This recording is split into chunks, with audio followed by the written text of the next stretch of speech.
Howdy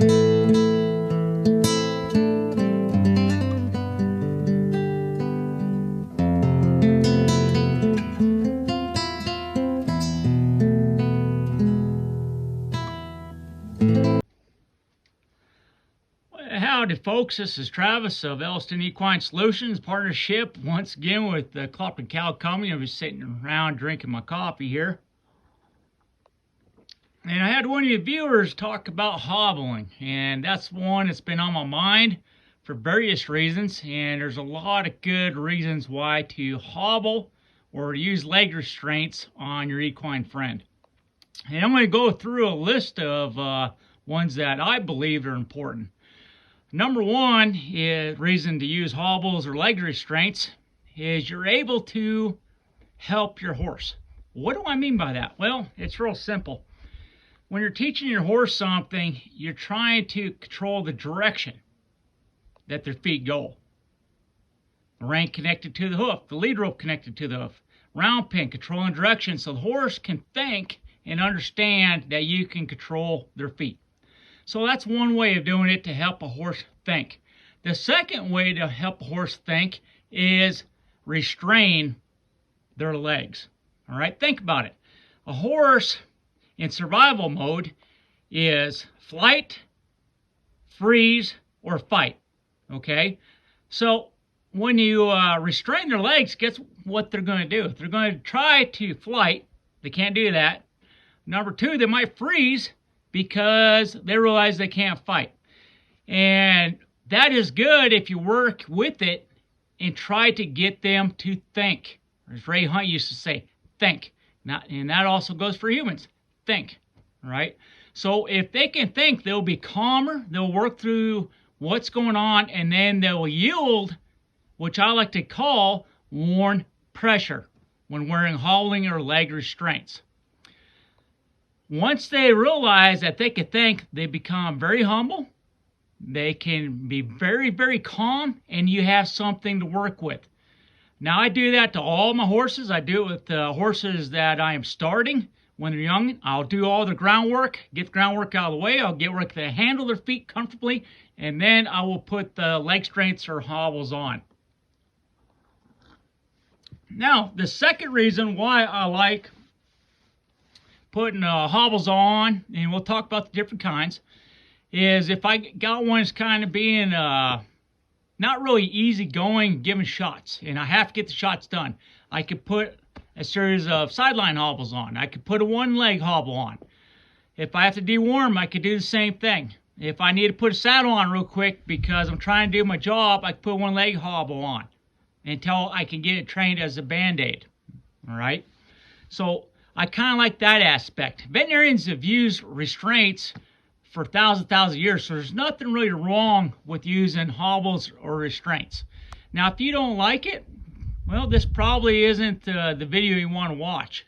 All right, I've been very successful teaching horses without really hurting them, but there is a chance of them flipping over backwards. There's a chance of them getting burnt around the pastern bone with ropes and everything.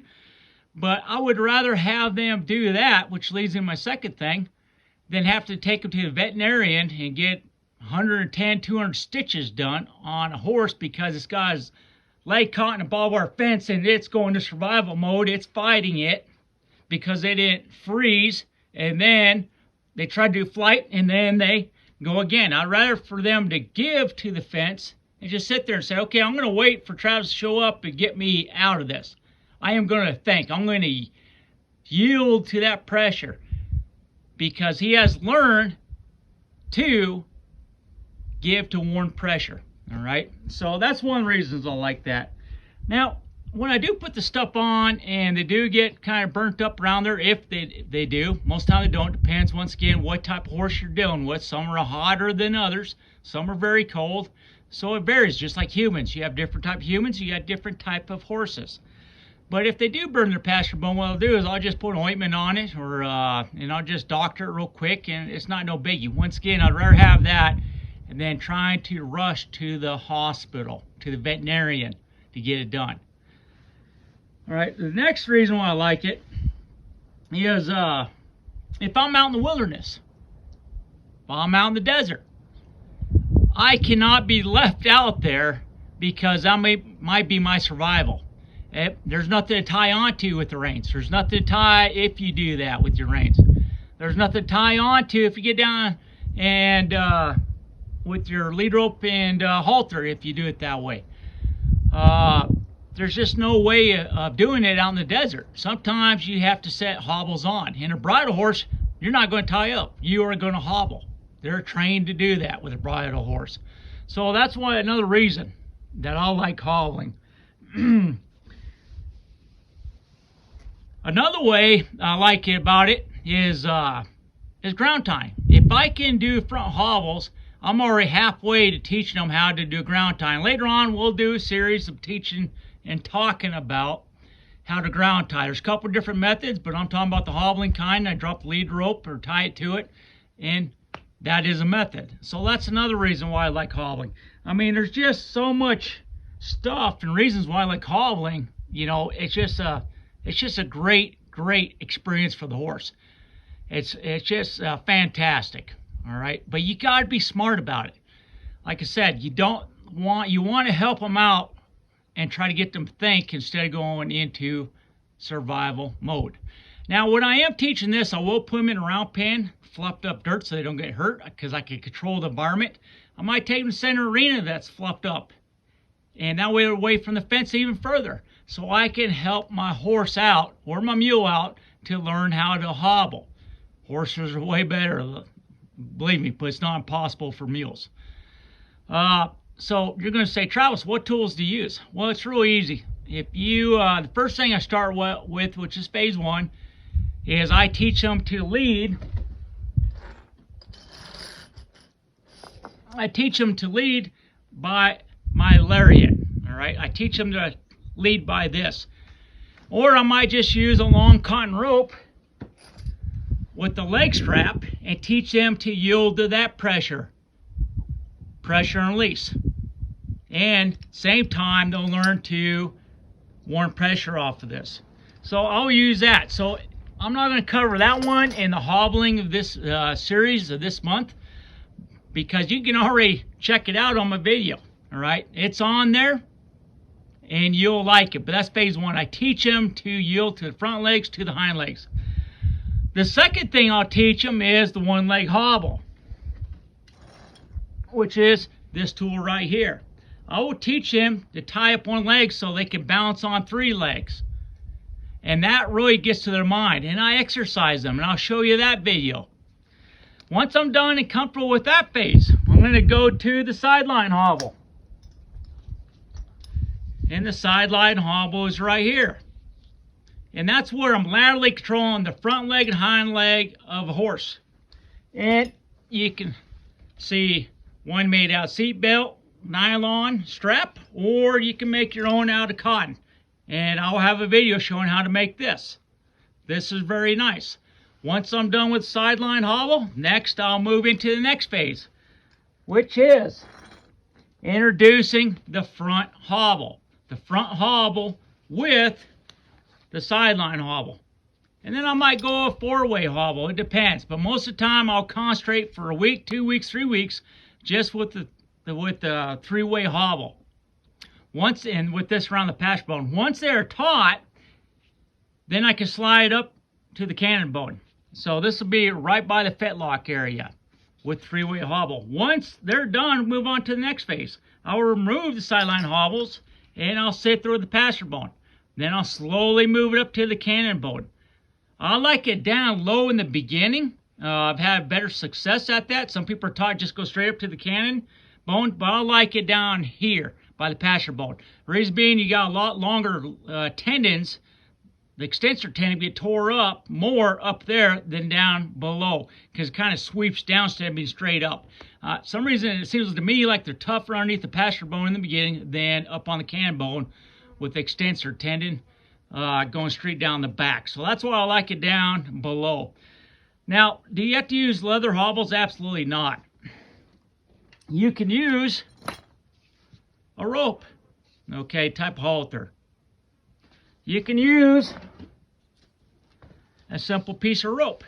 And oh, by the way, I am going to show you how to hobble, which is the next method, with horses with all different types of material. I'm going to teach you how to use ropes. And the ropes you can use on the one-leg hobble. You can use on the three-way hobble, the sideline hobble. Okay, if you're working cowboy or cowgirl, you're probably only be able to afford a rope anyhow, because you know how it is with cowboy wages. We don't get paid a lot. So I'm going to show you that. But if you do save up and get the other type of stuff that I recommend, you'll be better off. But ropes just work out just fine. Now, when I'm talking about hobbling, one thing I do want to point out is try not to get the ones that have buckles on them. I do not like buckles. I've seen people try to buckle it, their finger slips because the horse gets it, and next thing they have is a piece of their skin disappearing off their finger. You're sitting there with the horse being naughty, he's pulling back, and you're trying to get inside one of these holes, and it's going back and forth. You can't get in there.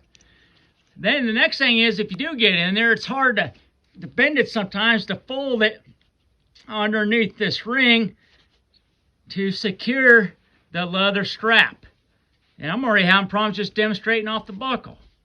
So that's one thing I don't like. The second thing is, if you're using buckles, I do not like the sheepskin. Yes, the thought is to keep from rope burning and leather burning. I got it. But once again, I would rather them learn, all right, not to step in barbed wire, or if they are in barbed wire, I would rather pay putting cream on or ointment on to fix it than $1,000 on the injury, if more than that. Now you're going to say, Travis, now why don't you like this again? I'll tell you. This is what I was moving to. This thing gets dirty really quick. You'll have cockaburs in there. You'll have goat heads stuck in there, depending what region you're at. And they just don't do good jobs. Now I got way more irritation for a horse that's not a fighter, and I've created that discomfort. Now the horse isn't with me. I got resentment, and I don't like that. All right? Now, if they do it themselves, that's them building up their own resentment. I didn't do that. So right away, I do not like these sheepskin cloth ones. I wouldn't recommend them. I wouldn't recommend the buckle type either. Okay? And now, once again, this is just recommendations. This is what I like. All right? You can try what you like. Or if you like this, fine. That works for you. But for me, it doesn't. Okay.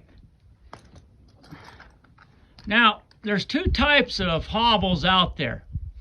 There's the kind like this, has a swivel in the front, and what that's designed for is for a horse to be able to step. Okay, it swivels. It's called a grazing hobble. Put this on the front two legs, and they're able to walk. That's all fine and dandy if you're in the back country, the high country, and that's what you want with your grazing animals. They're not going to go far, okay, because you'll probably have a mare there, a bell mare, and all the geldings are this way, and they're not going to leave her, all right, even if they're loose and she's just with this, all right. I don't like this personally. When I put a hobbles on a horse, I want that horse to stay, and I want that horse to stay until I come back no matter what. And that's what I like. So if I have my bridle horse, or if I got my good horse that is has a grazing bit, but he's up through all the stages, okay, I want him to stay, or her to stay. No matter what horse I'm using, I want it to stay. If I'm gone for a week, it better be there when I come back for a week. That's how mentally accepting I want that horse to be. When you're roping, you probably don't have time to take your bridle off and, set it up and, put the rope halter on. It's just easier just to slam dunk with putting the hobbles on. Put your bridle up there where it's safe, because I personally don't like to tie a horse up by the bit. Some other people got different philosophies, but I don't like to ruin my horse's teeth if I can help it. So I will always put hobbles on my horses. I just think it's a great benefit. Now, another thing we're going to talk about is you are one of them people that like to put this type of hobble on that doesn't have a swivel on, and you put this hobble on a horse or a mule, and you set them out to graze. Pretty soon they're going to learn to hop like a jackrabbit and get the heck out of the way. And they can gallop pretty fast with these things on. They can gallop fast with these. Now, here's an example of a type of hobbles I do like, once again. And you'll see this further along as we get the videos. This is a quick tap pull system. You got the buckle here, just insert the leather, bam, I'm gone. I don't lose a finger, as fast as quick, efficient, and I can get the job done. Now, when I put these on a horse, I'm putting them on myself as demonstration, they're standing there, and you go to teach them to graze with this, pretty soon they learn to even get faster, and pretty soon you can't catch them because they gallop really, really fast. All right, so these type of hobbles are designed to stay still. Stay there. You're anchored to the ground. That is your spot. Do not leave no matter what. Okay, so that's what I wanted to sell to you, you viewers watching this channel. There's two type of hobbles. There's only one that Travis prefers, and that's this one. Maybe not this leather one, but this style, just staying still. Now, I'm going to show you if you do develop a habit, because it's hard to correct once it's done and formed, but I will show you a few methods that I teach horses or train horses to stop doing that nonsense, that hopping with their front legs. So we'll show you that too. And then once all of this series is done, I'm going to show you, once your horse is trained with the front hobbles, how to maintain that so they don't learn to hop. And we're going to cover how to use split reins with your hobbles on the cannon bones. We're going to talk about how to use your halter and lead rope with a set of hobbles to keep them comfortable. If you're on a bridle horse, we're going to talk about how you use your get down rope as a set of hobbles, or how to tie the Makati and the get down rope off that onto the hobbles to make sure that your horse stays there. Help wake them up, say, hey, oh yeah, that's right, I can't move nowhere. So we're going to cover all that in this series this month of April of nothing but hobbling. Unless I get a few questions from you folks, and then absolutely I'm going to try to answer them. But this video, once again, was on my mind. I did have a viewer from France say, hey, post something about hobbling, so I'm doing that, and this is going to be the video.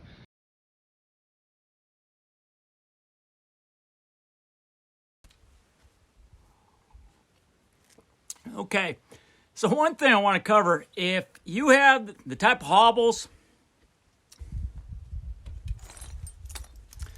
All right, folks, so if you have a hobble that you've put on a horse and you've taught to stay still and your horse starts jumping away, that is bad juju in the cowboy world, because cowboys, cowgirls are going to make fun of you and you are going to eat some humble pie. So that's one.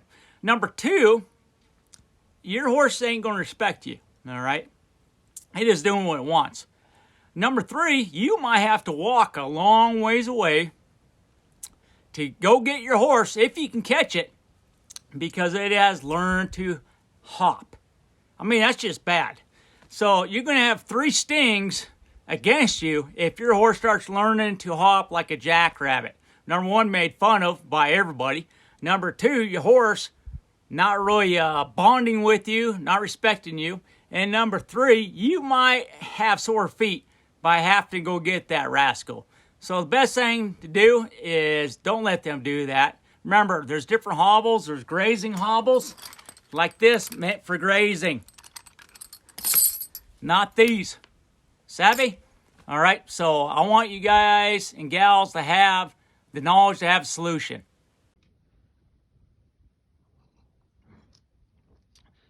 All right, folks, so I think that wraps it up on this one. But once again, real quick review. We're going to teach you the hows and whys of hobbling and leg restraints. We're going to go through all the phases of them, whether it's just one leg hobble, the sideline hobble, a 3-way hobble. We'll talk spaces later on about the 4-way hobble. We'll talk about straight hobbling once they've graduated. And we'll talk about other leg restraints, and then we'll talk about how, which is 6th method, see if I can do it with my coffee cup, my 6th method, all right, how to fix everything, and also preparing for ground tying using a series of hobbles. So that's what I got for you. We're going to break it down like a shotgun, I tell you. You're going to enjoy it, and you're going to like it so much you're going to go out to your friends. You're going to say, hey, check out this channel. hit like and hit subscribe and hit follow, because you're going to learn a lot. Because once you gain the knowledge, you are going to become the solution. And let me hook you up with all the videos coming all month of April. Check it out. Adios.